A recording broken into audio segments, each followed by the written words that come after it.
चुनावी चौसर में ब्रेक के बाद आपका स्वागत है। बीजेपी में बगावत का सिलसिला रुकने का नाम नहीं ले रहा और लगातार चुनावी माहौल में चौसर बदल रही है।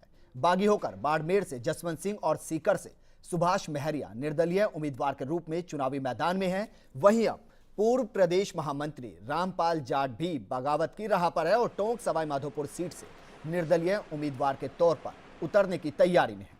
जाट के मुताबिक देश की दोनों बड़ी पार्टियां अपनी विचारधारा से भटक चुकी है। जनतंत्र की बजाय यहां पर धनतंत्र हावी है।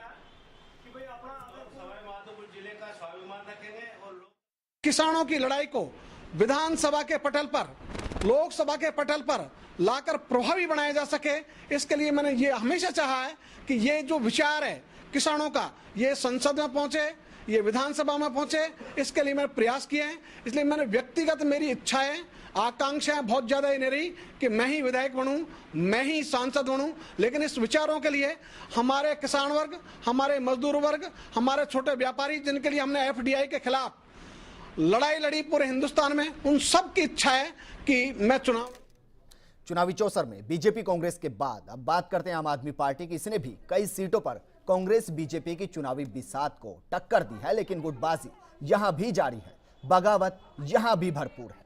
इसी गुटबाजी के चलते पार्टी के उम्मीदवार अजय सोमानी ने अपना नामांकन वापस लिया। इसके बाद पार्टी कार्यकर्ताओं में जबरदस्त आक्रोश फैल गया। कार्यकर्ताओं ने अपने ही उम्मीदवार अजय सोमानी का विरोध करना शुरू किया और झाड़ू से देश साफ करने की बात करने वाली आप पर उसी के कार्यकर्ताओं ने स्याही फेंक दी, जो शायद साफ ना हो।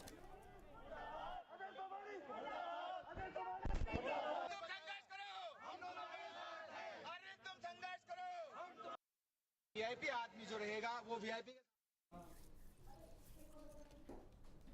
कुल मिलाकर सभी पार्टियां चाहेंगी कि वो इस चौसर में जीतने वाले मोहरों का इस्तेमाल करें, लेकिन पार्टी के जिताऊ उम्मीदवार दूसरी पार्टी के नेताओं पर कुछ ऐसे बयान दे रहे हैं जो शायद राजनीति में ही दिए जा सकते हैं और कहीं। सबसे पहले आपको सुनाते हैं बीजेपी नेता हीरालाल रेगर का वो बयान, जिसमें उन्होंने कांग्रेस की अध्यक्षा सोनिया गांधी और राहुल गांधी पर हमला बोला है। जरा सुनिए। अखबार में पढ़ते सोनिया जी के पास गाड़ी नहीं है। अरे तो भाई क्या पैदल चलते हो क्या? अरे तो देश में पहुंच जाए, इनको विदाई के लिए करो और इनको केवल कपड़े में उतार लो। अब आपको सुनाते हैं बीजेपी से निकाले गए जसवंत सिंह का वो बयान, जिसमें उन्होंने कहा कि वो आडवाणी राम जन्मभूमि आंदोलन के दौरान चर्चित हुए रथ यात्रा के पक्षधर नहीं थे। साथ ही विवादित ढांचे के विध्वंस पर उन्होंने बताया था कि अटल जी ने कहा था कि उनकी जीवन भर की कमाई खत्म कर दी। जरा सुनिए।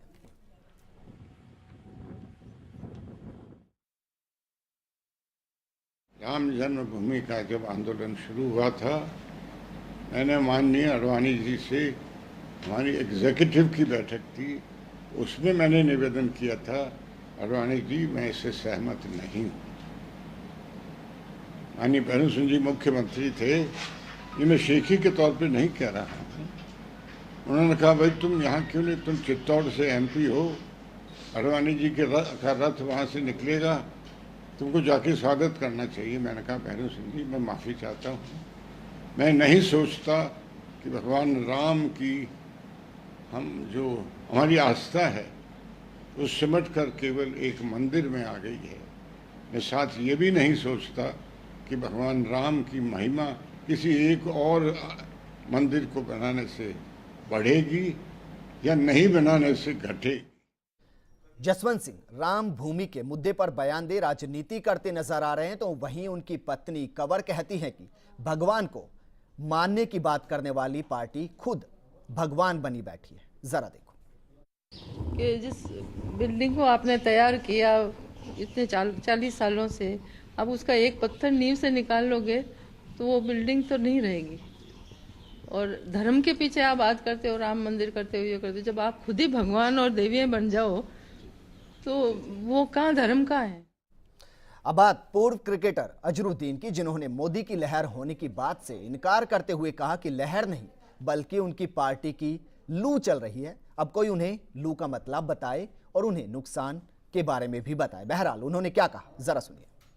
वो मोदी की लहर कोई लहर मैं नहीं समझता हूँ। अब जो गर्मी के मौके पे लहर कहाँ चलती है, गर्मी में तो बिल्कुल लू चलती है। जो लू में अच्छा काम करेगा वो। विपक्षियों पर प्रहार करने वाले नमो नारायण मीणा अब अपने विपक्षी उम्मीदवार पर हमला नहीं करेंगे, है ना कमाल। लेकिन ये सच है। वजह है इस बार उनके खिलाफ खुद उनके ही भाई मैदान में हैं। अब भला भाई को कैसे कोसा जाए, जरा सुनिए। चुनाव पार्टियों के बीच में होता है। हरीश मेरे भाई हैं, हरीश मेरे भाई हैं, छोटे भाई हैं, पारिवारिक मामला है। हमेशा जीवंत पर्यंत हम भाई रहेंगे। एक दूसरे के खिलाफ मैं न उनके खिलाफ एक शब्द बोलूंगा और न वो मेरे एक खिलाफ शब्द बोलेंगे। तो नमो नारायण मीणा अपने भाई के खिलाफ कुछ नहीं बोलने वाले हैं। लेकिन अब आपको सुनाते हैं किरोड़ी लाल मीणा के कुछ जरा हटके बयान, साथ ही दिखाते हैं कि चुनावी चौसर में बयान, इरादे, मकसद और मोहरे कैसे बदलते हैं। जरा सुनिए। देखो, हम तो ज़्यादा गंभीर नहीं थे, और गंभीर इसलिए नहीं थे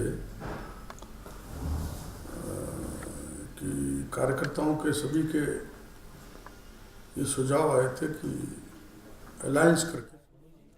किरोड़ी ने पहले क्या कहा ये सुनने के बाद अब आप ये सुनिए कि ना लड़ने की वजह क्या थी।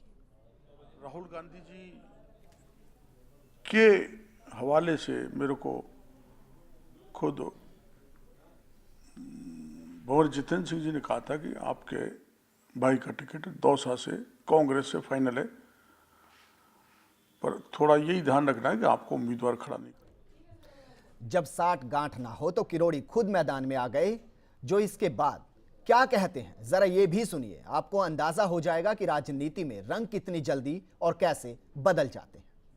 शपथ लेते ही पहला काम किया डीजी को जेल में भेजने का, दूसरा होमगार्ड में भेजने का, फिर यहाँ भी पार नहीं पड़ी तो दिल्ली तक ठोकर मारी, और वही डीजी जाके वसुंधरा जी को शरणागत हो जाए और भाई भाई आपस में आमने सामने लड़े, ये साक्षात महाभारत है। ये नहीं होना चाहिए। मैं प्रार्थना करूंगा दोनों भाइयों से। अब हुड्डा की दृष्टि से मेरे भाई भी लगते हैं, दोनों भाई अपने घर जाए। मैं आ गया हूं मैदान में। चुनावी चौसर में बयान कैसे बदलते हैं, बात करने के लिए जुड़ते हैं अपने संवाददाता अलकेश के साथ। अलकेश, जिस तरीके इस बार राजनीति के रंग नजर आए हैं, कुल मिलाकर किसी पार्टी का नेता किसी पार्टी में आता है, चुनाव लड़ता है और फिर पहली वाली पार्टी के खिलाफ बयानबाजी करता है। कुल मिलाकर कहा जा सकता है कि जिधर का रुख किया उधर की बात करनी शुरू कर दी और विचारधारा पर सवाल उठाते हैं। जी विजेंद्र, लोकतंत्र का सबसे बड़ा उत्सव होता है चुनाव, और देश की सबसे बड़ी पंचायत के लिए जब चुनाव हो सभी में उत्साह होता है, सभी में एक खुशी होती है और सभी में अपना सिक्का चलाने की बात होती है। जब किसी भी नेता जिसको मन में एक ख्वाहिश होती है वो चुनाव लड़ेगा या जो चुनाव में जो अपना मतलब कि क्षेत्र का प्रतिनिधित्व करेगा, जब उसे उस पार्टी से अपने अपेक्षित परिणाम नहीं मिलते तो आमतौर पे जो नेता है वो पार्टियां बदलते हैं। पार्टियां बदलने के साथ ही ये होता है, जिन सबसे बड़ी चीज होती है, एक पार्टी में रहने वाला बंदा एक पार्टी की आइडियोलॉजी से चलता है। जब पार्टी बदलती है लोगों की आइडियोलॉजी बदलती है। एक पार्टी की अपनी आइडियोलॉजी होती है, दूसरी पार्टी की अपनी आइडियोलॉजी। शुक्रिया तमाम जानकारी के लिए। कुल मिलाकर चुनावी चौसर में जिस तरफ नेता चला जाता है उधर की विचारधारा को अपना लेता है और पुरानी विचारधारा को छोड़ देता है। कुल मिलाकर चुनावी चौसर में जिन नेताओं की हम बात करें उनके लिए सीट सबसे महत्वपूर्ण है, ना कि पार्टियों की विचारधारा। नमस्कार।